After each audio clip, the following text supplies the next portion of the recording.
this meeting of the Rotary Club of Oakland to order. I'm Dudley Thompson, and I have the distinct honor as president of the Rotary Club of Oakland this year. We were founded in 1908. We are the third established Rotary Club of some 36,000 Rotary clubs in over 200 countries around the world. We're a diverse community of some 300 local business, professional, and community leaders who unite to improve local and international communities through a common commitment to service above self. For over 113 years, we've welcomed Rotarians and guests to our club meetings, and I welcome you to this, our 5,355th meeting.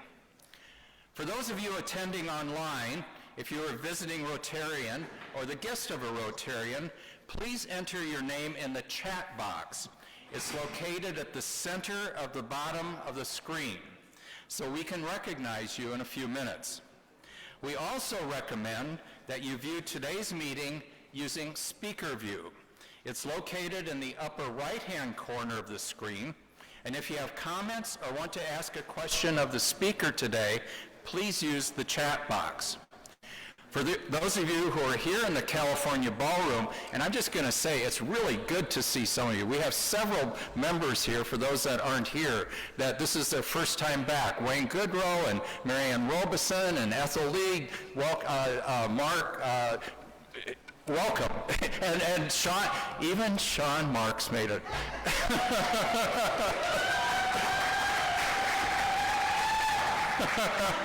I see Louis Griggs here, and I'm going to stop going.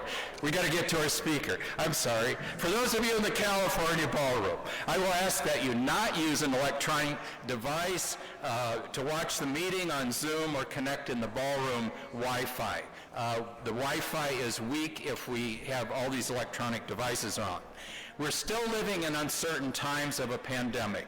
Under current Alameda guidelines and our club protocols, it is required that you wear a mask inside if you are not eating or drinking. I realize this is awkward and totally annoying, but please, and I need to ask you to be quiet, please.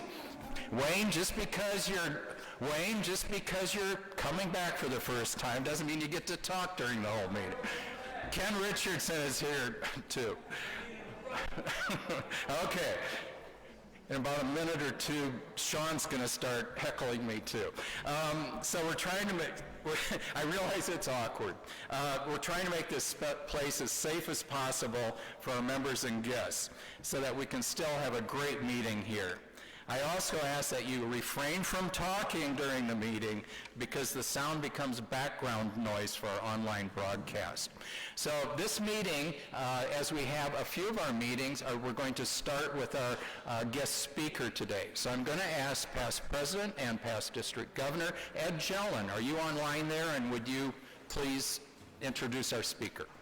I am indeed online, President Dudley and fellow Rotarians. Nice to see you all. You have two audio. Yes, Ed, you're echoing badly. Please shut down one of your devices. Well, one of my devices is shut down. Go ahead. Peter, we're getting very good sound here in the ballroom, so I'm not sure. We may be getting an echo back in the Zoom speaker. So. All right. So just go ahead, Ed. All right. We are honored to have as our speaker today Erwin Chemerinsky, Dean, and Jesse H. Choper, Distinguished Professor of Law at the University of California, Berkeley School of Law. Prior to assuming this position, he was the founding dean of the University of California, Irvine School of Law and a professor at Duke Law School, University of Southern California Law School, and DePaul Law School.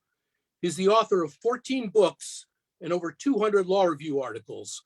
He frequently argues appellate cases, including in the United States Supreme Court. In January 2021, he was named president-elect of the Association of American Law Schools. On a personal note, and as a graduate of Berkeley Law, I have to say that we alums are very, very happy and very, very proud to have Dean Chemerinsky at our law school. And so nice to see you, sir. So welcome to Oakland Rotary. Thank you. Thank you for that kind introduction. It's a pleasure to get to speak with you. I wish I could be with you in person and hope there'll be another chance in the future to talk to you when that's possible. The Supreme Court will return on Monday, October 4th, the first Monday in October, for what's officially known as October Term 2021. My instructions today were to talk for about 15 minutes about the Supreme Court and then take about 15 minutes of questions with regard to it. Obviously, the most important change in the Supreme Court in recent years occurred when on Friday, September 18th, 2020, Justice Ruth Bader Ginsburg died. And on Monday, October 26th, 2020, Justice Amy Coney Barrett was sworn in. I neither want to overstate the significance of this nor underestimate its importance. I think statistics from 2 years ago, known as October Term 2019, are particularly revealing. That year, the Supreme Court decided 53 cases with signed opinions after briefing and oral argument.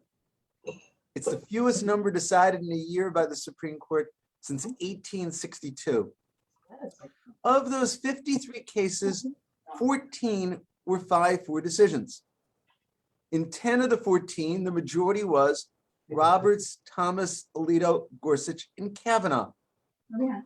From all we know about Amy Coney Barrett, is a law professor at Notre Dame, is a judge on the United States Court of Appeals to the Seventh Circuit, and for a brief time on the Supreme Court, she's going to be quite conservative. There's every reason to believe, had she been on the court that year, she would have joined the 5 conservative justices, and they would have been 6-3 rather than 5-4 decisions. In other words, Barrett's presence would have changed the margin, but not the outcome. There were 2 cases that term. There were 5-4, with the majority being Roberts, Ginsburg, Breyer, Sinner, and Kagan. They were important cases. One struck down a Louisiana law imposing restrictions on abortion. The other said that President Trump had not legally rescinded DACA, the Deferred Action for Childhood Arrival program. Based on all we know about Barrett, these 2 cases likely would have come out different had she been on the court rather than Ginsburg.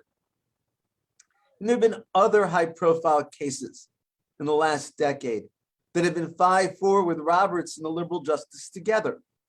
The Supreme Court decision in 2012, upholding the Patient Protection Affordable Care Act. National Federation of Business for Sebelius had exactly that margin and result. Based on Barrett replacing Ginsburg, I made 2 predictions about the last year of the Supreme Court. One is we'd see a lot more 6-3 decisions. There's now 6 justices appointed by Republican presidents and 3 by Democratic presidents. And we'd see very few cases that were 5-4 where the liberal justice win the majority. Simple arithmetic explains why. Now the liberal justices need to get 2 votes, not just 1, and from a court that has 5 staunch conservatives, Thomas, Alito, Gorsuch, Kavanaugh, and Barrett.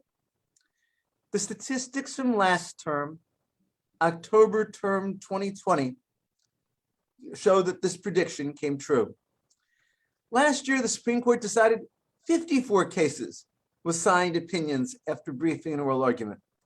It would be the lowest number since 1862, except a year ago, the Supreme Court decided 1 less. There were 12 6-3 decisions, including some of the most important cases of the term, and 6 5-4 decisions. There was no 5-4 case where the liberal justices were in the majority. The reality is, this is the most conservative Supreme Court that there's been since the early 1930s. If you're conservative, this is something to cheer about. If you're liberal, well, you're probably happy the Supreme Court is deciding so few cases every year. This is not a short-term phenomenon. Amy Coney Barrett was 48 years old when she was sworn in on October 26th. If she remains on the court until she's 87, the age which Justice Ginsburg died, Barrett will be a justice into the year 2059. On the day she was sworn in, Neil Gorsuch was 53, Brett Kavanaugh 55, John Roberts 65, Sam Alito 70, and Clarence Thomas 72. I've long thought that the best predictor of a long lifespan is being confirmed for a seat on the Supreme Court.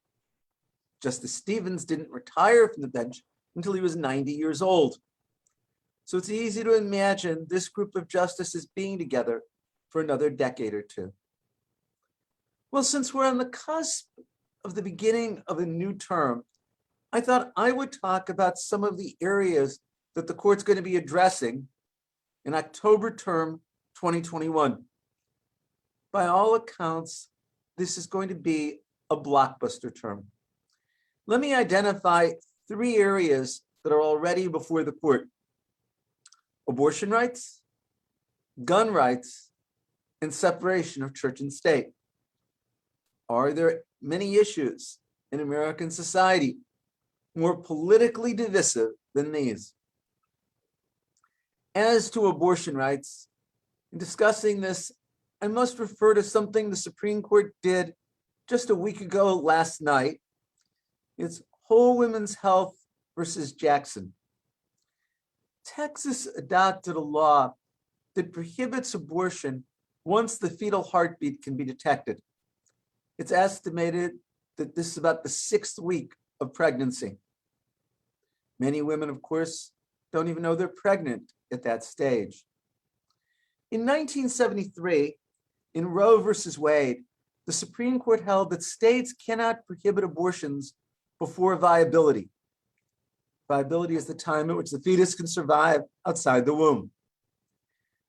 Medicine tells us that fetuses are viable about the 23rd or 24th week of pregnancy. In 1992, in Planned Parenthood versus Casey, the Supreme Court said it was reaffirming, quote, the essential holding of Roe versus Wade: states can't prohibit abortions before viability. That is exactly what the Texas law does. The Texas law is plainly unconstitutional under Roe versus Wade. Texas added an unusual procedural wrinkle to its statute. The state plays no role in enforcing the law. It's not a criminal statute. The attorney general, a district attorney, can't bring a prosecution. Instead, the state statute in Texas authorizes civil suits for money damages for those who aid and abet a woman having an abortion. A doctor who performs an abortion is liable. Somebody who transports the woman to where the abortion is performed is liable. And the state of Texas says, since we don't play a role in enforcing it, you can't sue us or our officers. The only way of challenging the law would be for a doctor to violate it, get sued, and then argues a defense that the law is unconstitutional. Whole Women's Health, a reproductive health care facility, filed a suit in federal court to have this enjoined. However the law is enforced, the text of the law prohibits abortions before viability, in fact, at the 6th week of pregnancy. Federal district court issued a preliminary injunction. The 5th Circuit reversed, and the 5th Circuit did something very unusual in the judicial system. It ordered the federal trial court not to have any further proceedings on the matter. Went to the Supreme Court, and the Supreme Court was asked to issue an injunction to stop the Texas law from going into effect. We go last night, a little before midnight Eastern time, the Supreme Court 5-4 denied an injunction. There was just a very short opinion for the 5, Thomas, Alito, Gorsuch, Kavanaugh, and Barrett. saying there's unusual procedural wrinkles to this, so the court wouldn't issue an injunction. Chief Justice Roberts, as well as Justice Sotomayor, wrote strong dissenting opinions. Justice Breyer and Kagan also dissented. What explains what the court did? I think there's 5 justices on the current court who are committed to overruling Roe versus Wade.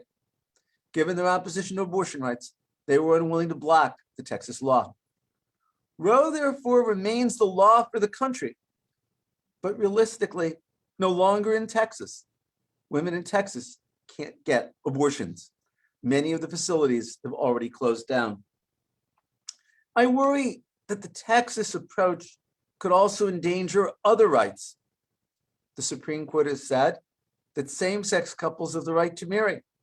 But could the court say, could a legislature that opposes this say, a person who performs same-sex marriage can be sued for money damages? Could a state adopt a law saying anyone who criticizes the governor can be sued for money damages? It's constitutionally protected behavior, but so is having an abortion. Well, the Supreme Court has an abortion case on the docket for this coming term. The case is Dobbs versus Jackson Women's Health. Mississippi adopted a law that prohibits abortions after the 15th week of pregnancy. The lower court struck this down. It's plainly violative of the Constitution, as interpreted in Roe versus Wade. But the Supreme Court granted review. And the question before the court is, can states prohibit pre-viability abortions? If the Supreme Court upholds the Mississippi law, then I think there's no question it would uphold laws that prohibit abortion even earlier. Texas, Ohio, Iowa, prohibit abortion once the fetal heartbeat can be detected. Other states, Alabama and Mississippi, and different laws prohibit all abortions. When William Brennan was on the Supreme Court, he used to say, the most important principle of constitutional law is it takes 5 votes to get a majority in this court. I can't count 5 justices on the current court who will vote to reaffirm Roe versus Wade. In practical terms, abortion will remain illegal in places like California and New York under state law. But about half the states will prohibit all or virtually all abortions. Women in those states with money will travel to California or New York or now Mexico to get abortions. But women in states where abortions are illegal will either be forced to the choice of an unwanted child or an unsafe back alley abortion. The second area that I'd alert you to that's on the docket for the Supreme Court this term concerns the Second Amendment. And the case is New York Rifle and Gun Association versus Claret. New York limits the ability of people to have concealed weapons outside the home. To have a concealed weapon, you need to get a concealed weapons permit. And in order to get a concealed weapons permit, you need to show a need to have a concealed weapon. A challenge was brought saying this violates the Second Amendment. The Federal District Court in New York upheld the law. The United States Court of Appeals for the Second Circuit upheld the law, and the Supreme Court granted review. From 1791, when the Second Amendment was adopted, until June 2008, not one federal, state, or local law was found to violate the Second Amendment. Not one. But then in 2008, in District of Columbia versus Heller, the Supreme Court declared unconstitutional a Washington, D.C. ordinance that prohibited people from owning or possessing handguns. The Supreme Court 5-4 declared that unconstitutional and said that the Second Amendment protects the right of people to have guns in their homes for the sake of security. The Supreme Court has not addressed the scope of the Second Amendment in the 13 years since. Is the right limited to just having guns in the home? Or does it include a right to have guns outside the house? Does it include a right to have concealed weapons? That's before the court this year. Again, I always count votes when it comes to the Supreme Court. And I think there are 5 and maybe 6 votes on the court to strike down the New York law The same 5, maybe 6 justices might want to overrule Roe versus Wade. The third area that I want to talk about concerns separation of church and state. I think of all the areas of constitutional law, the one where we're seeing the most rapid change in doctrine is with regard to religion in the Constitution. For decades, a majority of the justices said that the Establishment Clause of the First Amendment, there be no law respecting the establishment religion, embodied in the words of Thomas Jefferson, the desire to create a wall separating church and state. But now we have 6 justices who don't believe there should be a wall separating church and state. They reject the very idea of one. They believe that we should accommodate religion to government and government into religion. Also, we have a majority of the court that wants to much more aggressively protect free exercise of religion, even when it means violating general laws, anti-discrimination laws. There's already an important religion case on the docket for this term, Carson versus Macon. In about half the counties in the state of Maine, there's no government-funded public schools. Instead, what the counties do is give essentially what's a voucher to the parents to use for their children's education. They can use the voucher at the public schools that exist in the state or at private secular schools, but not at religious schools. For much of the last century, the issue in constitutional law was, when does government aid to religion, such as aid to religious schools, violate the Establishment Clause? Now it's changed dramatically. Now the question is, when is the refusal of government to provide aid to religious schools a violation of free exercise of religion? In 2017, in a case called Trinity Lutheran versus Comer, the Supreme Court said that Missouri violated free exercise of religion by giving aid for surface of playgrounds to public and private secular schools, but not to religious schools. In 2020, in Espinoza versus Montana Department of Revenue, the Supreme Court said that the state of Montana could not deny aid in the form of tax credits to those who were supporting religious schools, since they were allowing the aid to go to private secular schools. Well, this case, Carson versus Macon, is the next in the sequence. And I think what we're going to see is a Supreme Court broadly saying, whenever the government gives aid to a private secular school, it is constitutionally required to give that aid to religious schools. I think all of these areas are likely to be ideologically divided. I think they're all likely to be 6-3.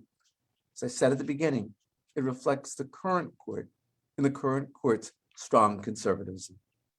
So I've talked my 15 minutes, and I'm glad at this point to take questions about the cases I talked about, ones I didn't talk about from last year, other cases on the docket for the coming term, whatever people want. Thank you so much for being with us today.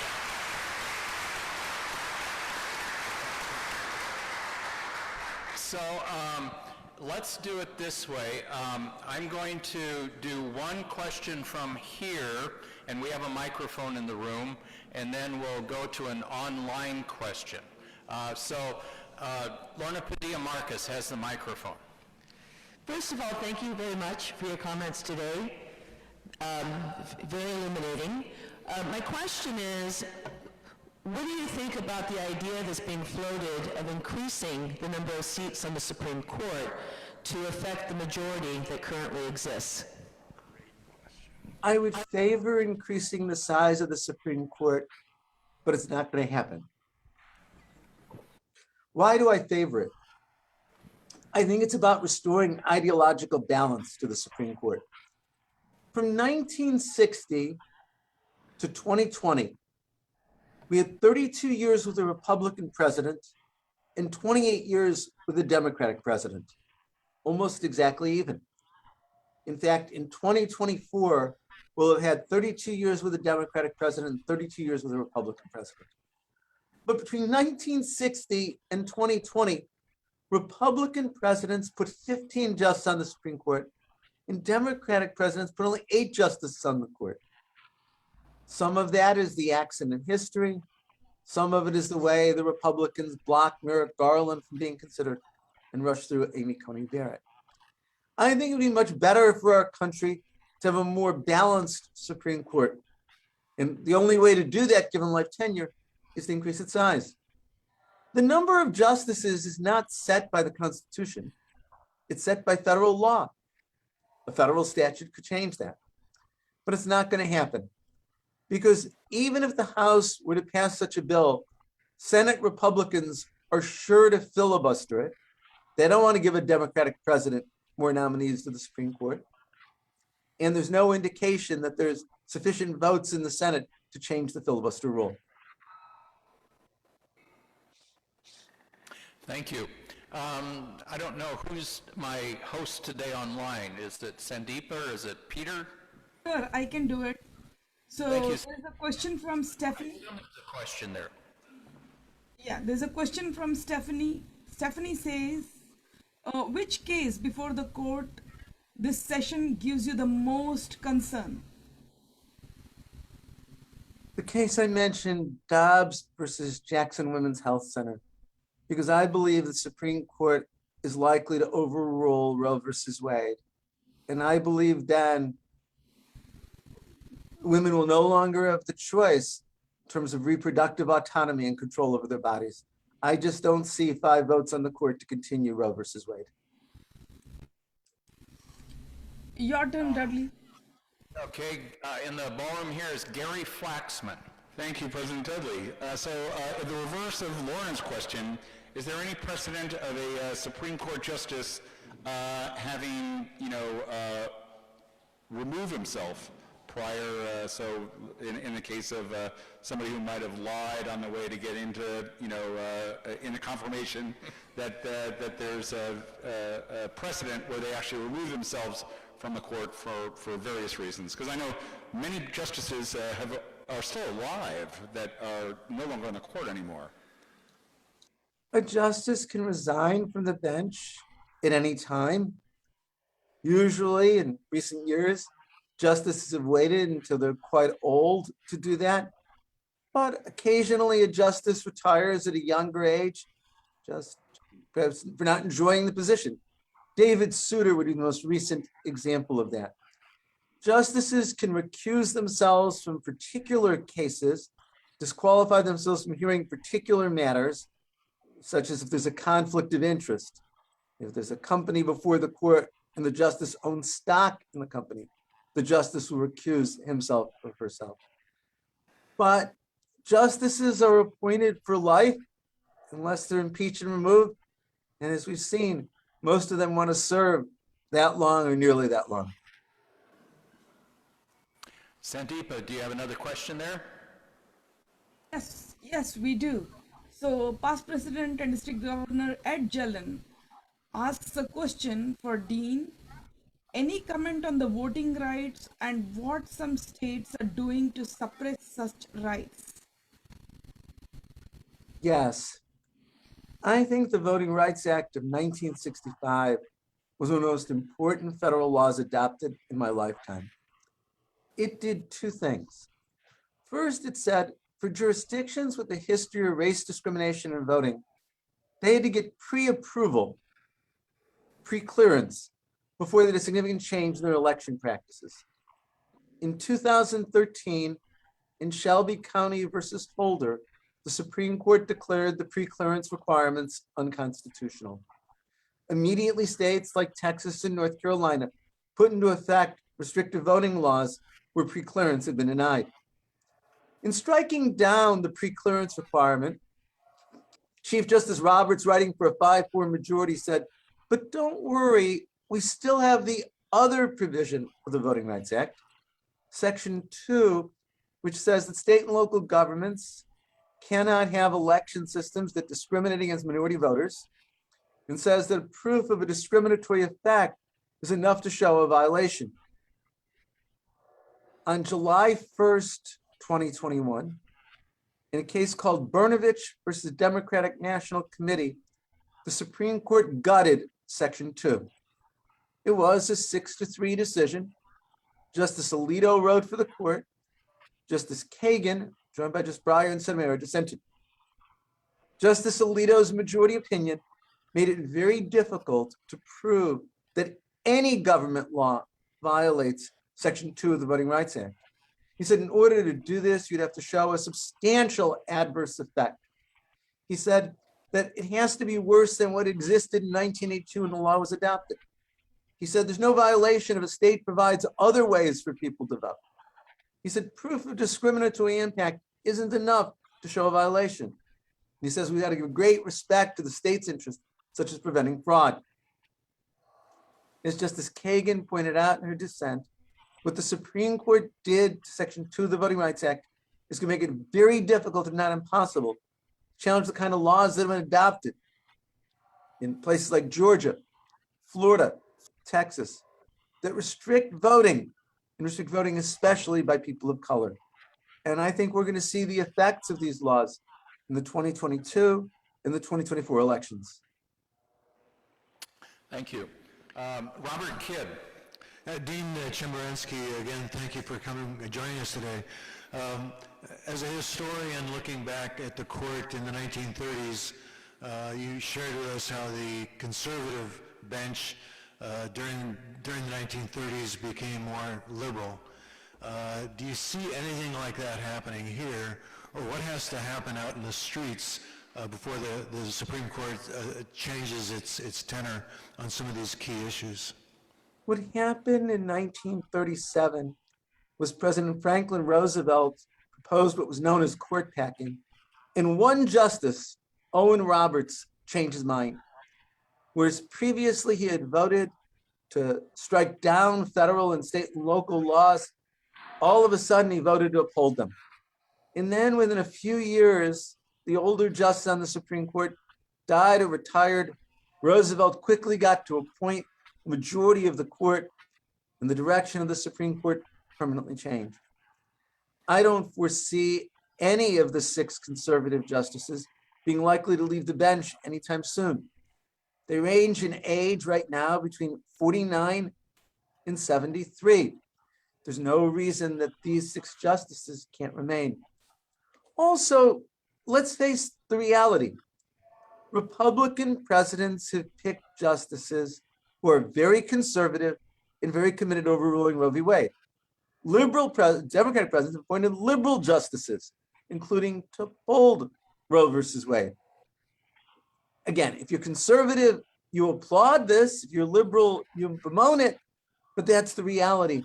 And I don't see a change in the foreseeable future from the Supreme Court. Someday will it change? Of course. But remember what I mentioned. If Barrett stays on the court until 2059, think how long she'll be a justice. Sandeepa, do you have one more question there?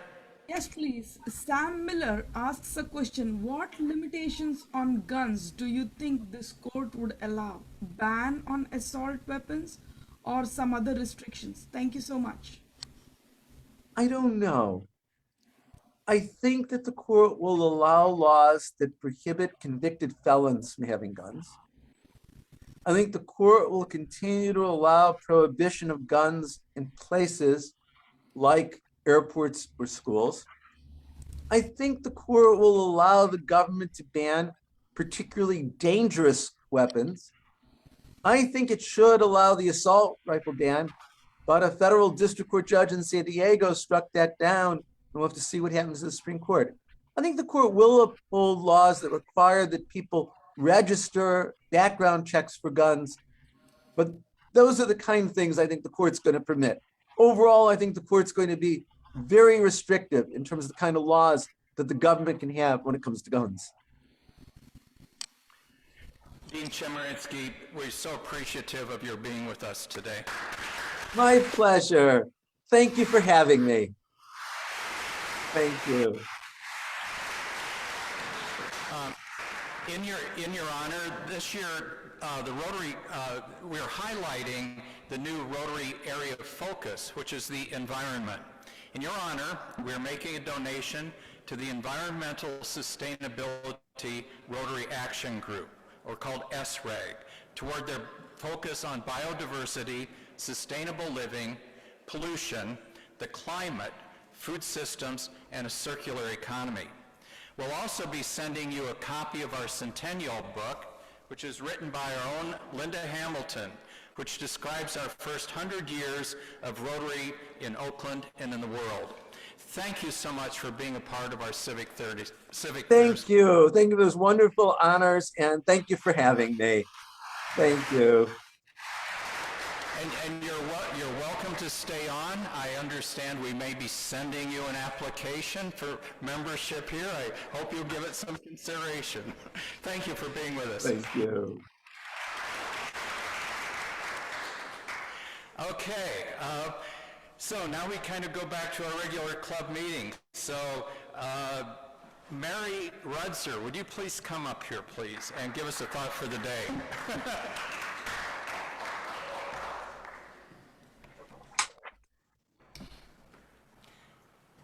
So, Mary, before you start, I think this is your first time up here in my year.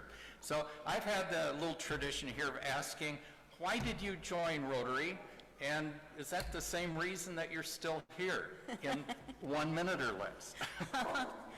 I joined Rotary because I was a young lawyer in a new law firm, and I thought it would expose me to a lot of business people in Oakland, and that's absolutely not why I'm here now. I'm here for all of you, for what you do for me, and hopefully what I might be able to pass along to you. Rotary's my church. It's my sense of community. It's my way of getting a chance to give back. So I salute you all. Thank you. Today's thought comes from Marie Curie. Nothing in life is to be feared. It is only to be understood. Now is the time to understand more so that we may fear less.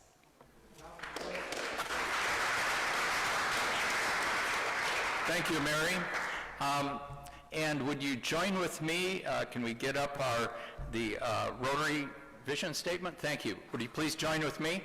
Together, we see a world where people unite and take action to create lasting change across the globe, in our communities, and in ourselves. Ed Jellen, past president, past district governor, all around good guy. And you're not on your television screen today. I want to see. No, I'm not. Ed, do we have any visiting Rotarians out there? We sure do. We're very happy to have with us today past president of the Oakland Uptown Club and now commissioner of the California Superior Court. Please welcome the Honorable Ruben Sundin.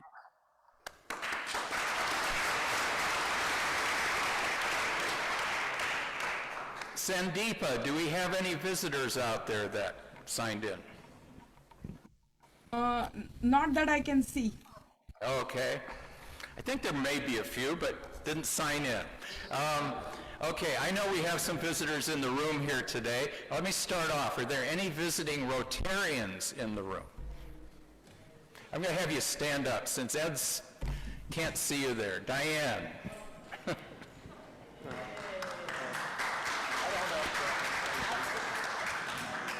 I'm a visiting Rotarian, but you know me so well already. So I brought a guest today, and this is my friend Esther Lettany, and she's my book club leader, as a matter of fact, and approached me about joining Rotary, and she wanted to know more. This virtually doesn't happen. So I'm so pleased to have Esther with me today. I'm going to introduce her to my clubs, which are Castro Valley, Hayward, and San Leandro as well. So we just happened to be timing, and we're here and happy to be here today. Great. Welcome, Esther. Keith Uriarty. My guest today is Desmond Ullman, and he is the Community Engagement Director for Rebecca Kaplan. Welcome. My guest today is going to be a new member, Kevin Jenkins. Kevin is currently trustee of Peralta. Thank you.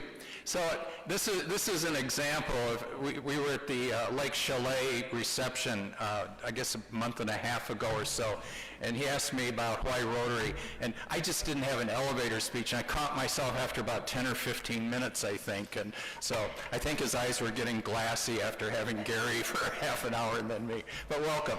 Other visitors? Catherine Coleman. Oh, I'm sorry. This is my first diss for you, Sean. President Dudley, Catherine Coleman. We have a former Zoom visitor, first-time in-person visitor, who's a member of SRAG, Brian Gabriel. Great. And he would consider joining this club. Great. Brian, I'm going to say a little bit more about SRAG later if I have a couple minutes left here. Thanks. Sean Marks, past president Sean Marks. Proper respect. I think, thank you. I have the pleasure of introducing Renia's guest, Christina Berg. Christina is an attorney, worked for the Alameda County District Attorney's Office for a number of years, and is now Jimmie Wilson's campaign manager. Welcome, Christine. Isaac Koss-Reed. Hello, my guest today is Morgan Rothenbaum, who I'm actually thankful to Rotary for introducing me to, and then joining my team about 3 years ago, is now one of my client managers who works with many awesome clients. Thank you, Renia. Like Fairyland, who's also a proud member of Rotary. So, thank you. Thank you. Hi, President Dudley. I'm Michael Valva, a 36-year member up until a year ago.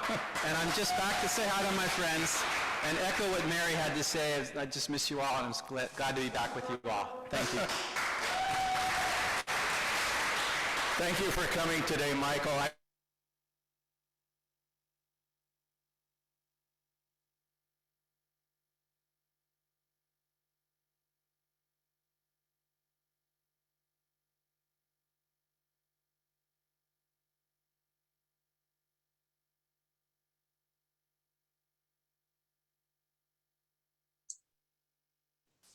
Looks like they froze.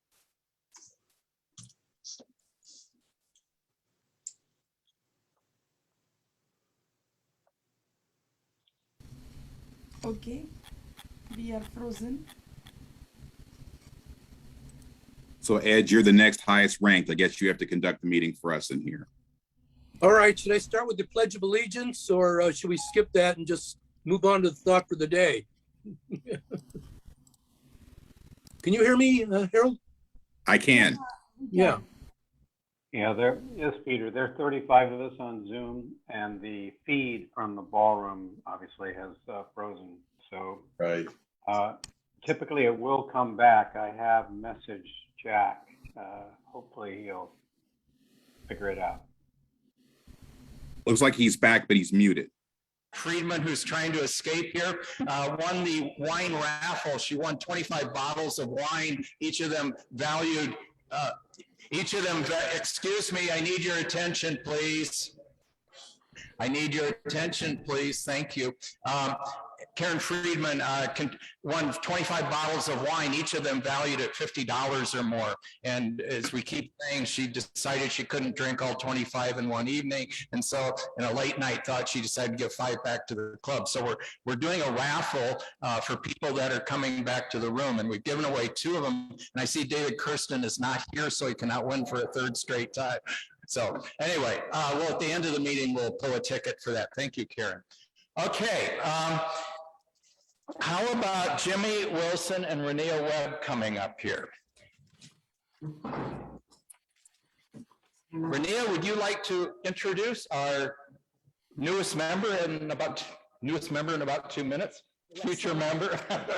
Please, would you tell us 2 interesting facts about you? Awesome. Good afternoon, fellow Rotarians. So glad to see all your lovely faces today. This is my honor and privilege to introduce our newest Rotarian. His name is Mr. Jimmie Wilson. 2 facts about him. Jimmie played wide receiver position in high school as well as for San Jose State University.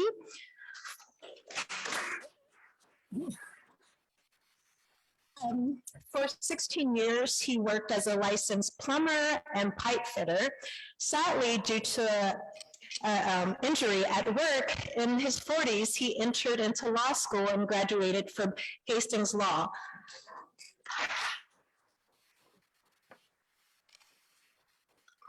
He began his career in Alameda County DA's office, where he became the oldest rookie, one of the oldest rookies to join the office, where he has currently served now for 16 years as well.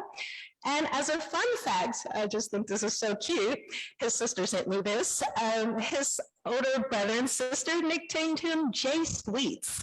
So I would just like you all to welcome Mr. Jimmie J Sweets Wilson.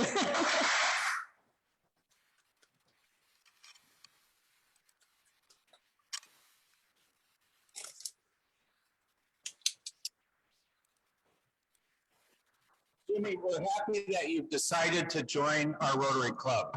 Know that your family and friends always welcome you to participate in our projects and our events. By choosing to join us, you've accepted the Rotary vision, which is together we see a world where people unite to take action to create lasting change across the globe in our communities and in ourselves. I have a few things for you. The first is a copy of the FourWay Test, which many of us have hanging on our office walls. You agree to conduct your affairs according to the FourWay Test. Is it the truth? Is it fair to all concerned? Will it build goodwill and better friendships? And will it be beneficial to all concerned? I also have for you your red badge, which indicates you're a new member. At some point along the way, you'll earn a blue badge. You got to earn it. I think you're used to earning things. And on the back here is your Rotary pin. I hope you'll wear it with pride. We also have your Rotary handbook, Rotary Made Easy, your roster of your 300 newest best friends, and also we still have copies of the Centennial book. Anybody who's going to join, you better join soon. We're about our Centennial book, which describes the first 100 years of Rotary in Oakland. Jimmie, we're so proud to have you, and I hope you enjoy being a member.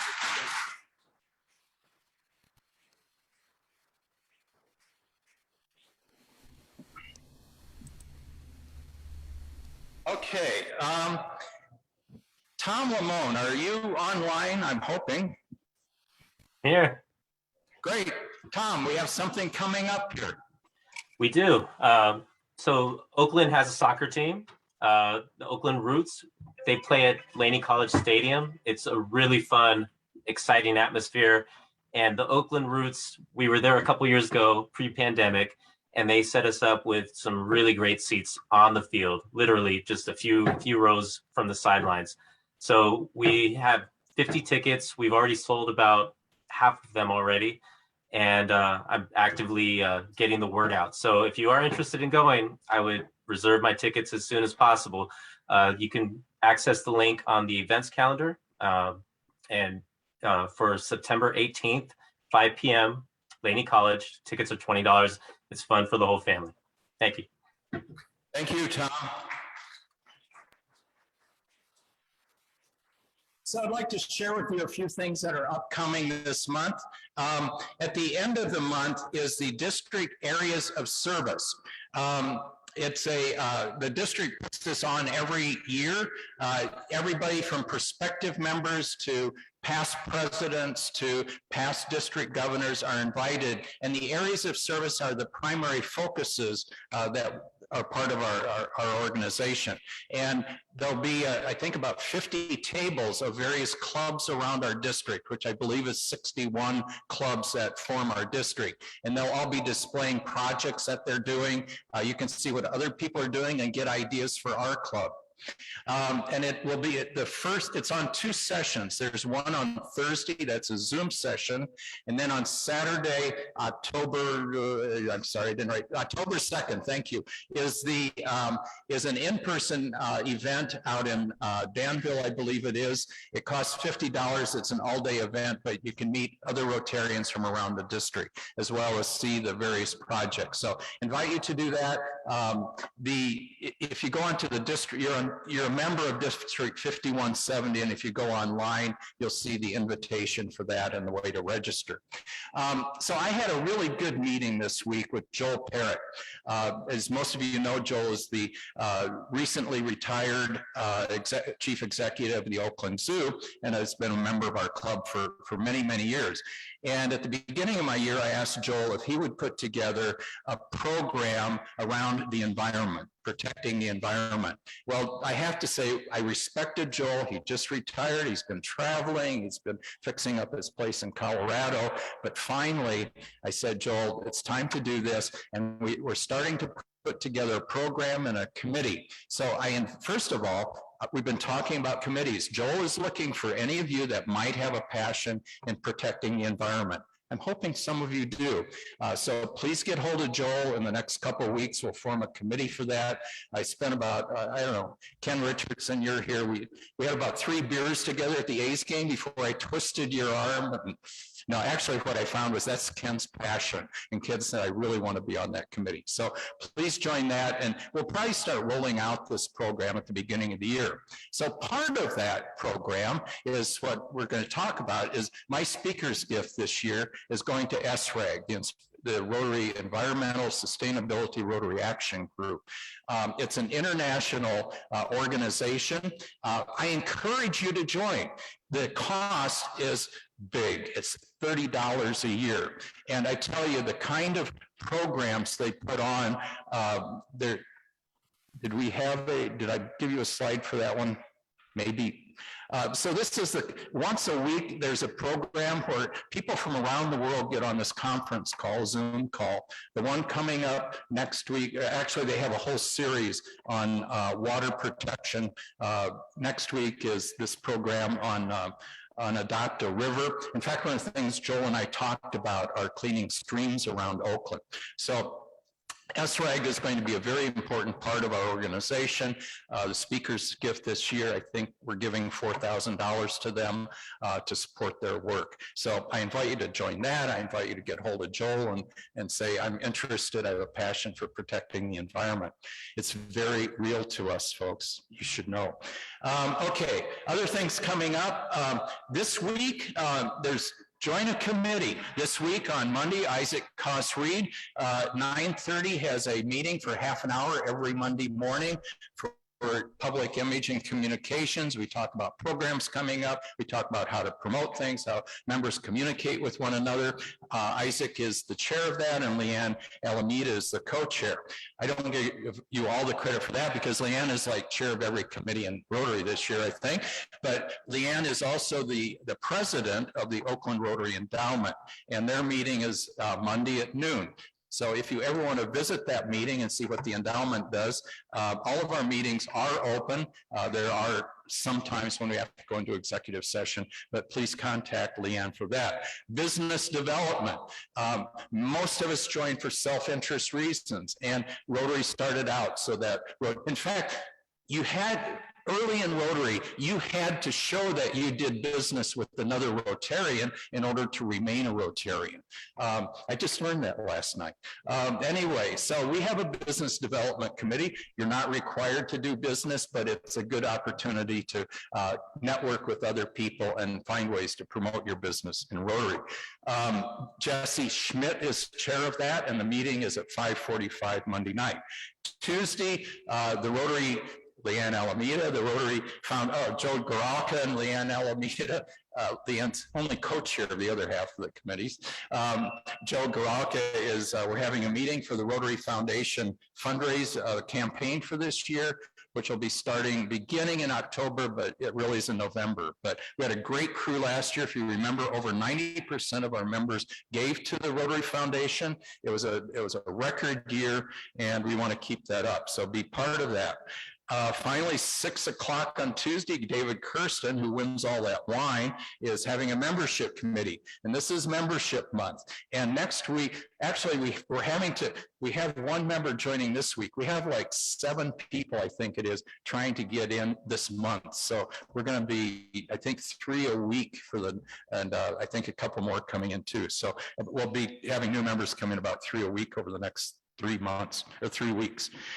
Finally, next Thursday, club meeting, we'll have another reception. Speaker starts it early again next week, and Robert Kidd will tell us in a few minutes who that speaker is. Pretty exciting speaker, and maybe pretty challenging to each of us. Finally, at the end of the month, First Five Collaborative, this wonderful group that we've been part of the last year or so, the first 5 established Rotary clubs will be presenting a joint meeting. We will not meet that Thursday. The joint meeting will be on Wednesday at noon when all 5 of us. It will include the Rotary International President, Shekhar Mehta, will be on our meeting. We'll also have Patrick Galvin, who just did a TED Talk on should self-interest motivate service, where he talks about how really his self-interest and we should join for self-interest and all the benefits of service. And Jenny Bates will be the other speakers for that. So I invite you to join us. The next 3 meetings are all like this one. They're in the ballroom. You can order food ahead of time, and we'll have hybrid meetings. Thank you for just putting up with me for about, I had my 3 minutes. I suppose it lasted 5, right? Okay. Past President Ryan, past Assistant District Governor Robert Kidd. Yes. Please tell us about he is in the room. next week. He is in the room. Rotarians, next week we welcome to our podium Kat Brooks, a woman known to many of you. She's a leader here in Oakland and across the state of social and political causes, including the elimination of police violence, the preservation and creation of affordable housing, and other progressive causes like reducing police department budgets. What you may not know is that she's a poet, a playwright, a theatrical performer. She's run for office here in the city of Oakland, and she's the executive director and founder of an enterprise called Justice Teams, which is a network of similar social leaders, social movement leaders across the state. So next week, Kat Brooks, and usually I say bring a friend, but what I would say next week, call up a Rotarian that you don't see in the room or on the internet, and bring a Rotarian to lunch, Kat Brooks. And bring a friend too, please. I don't know whether to wear blue jeans and a t-shirt next week for Kat, or whether if I wear a tie, it may protect me. Kat is an extraordinary person who will be challenging us in many ways to think about how our city is run and how we perceive protection in the future, whether that's through the police kind of protection that we normally have, or a very different kind of alternative way of protecting our services. Anyway, Kat, I'm looking forward to it very much. Okay. President Dudley? Yeah. Yes, yes. Before we adjourn, yes. I just wanted to take a moment to ring the bell, acknowledging some of the members that are joining us again for the first time today. Marty, Wayne Goodrow, Mary Ann, as well as welcoming back Mike Vala, who I haven't seen in a while. And I look forward to seeing many of our Rotarians again in the room. So I'd like to ring the bell. Order for the Marcus. Yes, I was just going to ask for bell ringers. I hadn't heard any in the room, or whether Sandeepa, do you have any bell ringers out there?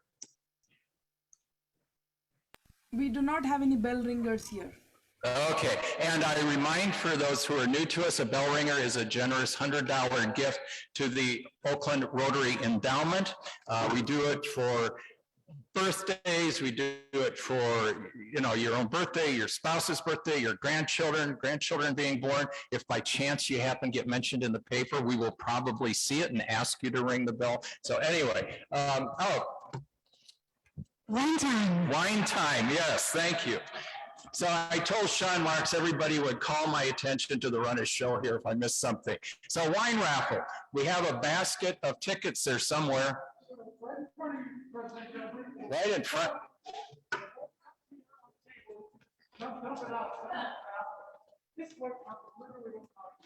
Oh, okay. I had a liquor basket back there. I was expecting. Okay. That's how we're gonna do it.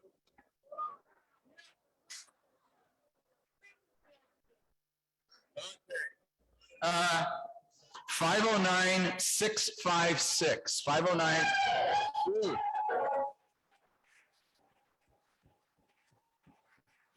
The woman who always needs another bottle of wine. Congratulations. Okay. First of all, thank you. Thank you, Lorna, for ringing the bell. Jimmie and Renia are in the back of the room, and please greet them on your way out. Tom Lamone, thank you for pitching the Oaks soccer game. Robert Kidd for sharing about the speaker next week. Ed for introducing our speaker this year. Thank you so much, Dean Chemerinsky, for being with us today. It was tremendous. Jack, thank you, Jack. You and Alex, thanks so much for running our AV. All the greeters, Mike Runners, Club Service. I want to thank everybody for joining us today. Remember, we are Rotary, serve to help others, and don't keep Rotary a secret. This meeting is adjourned.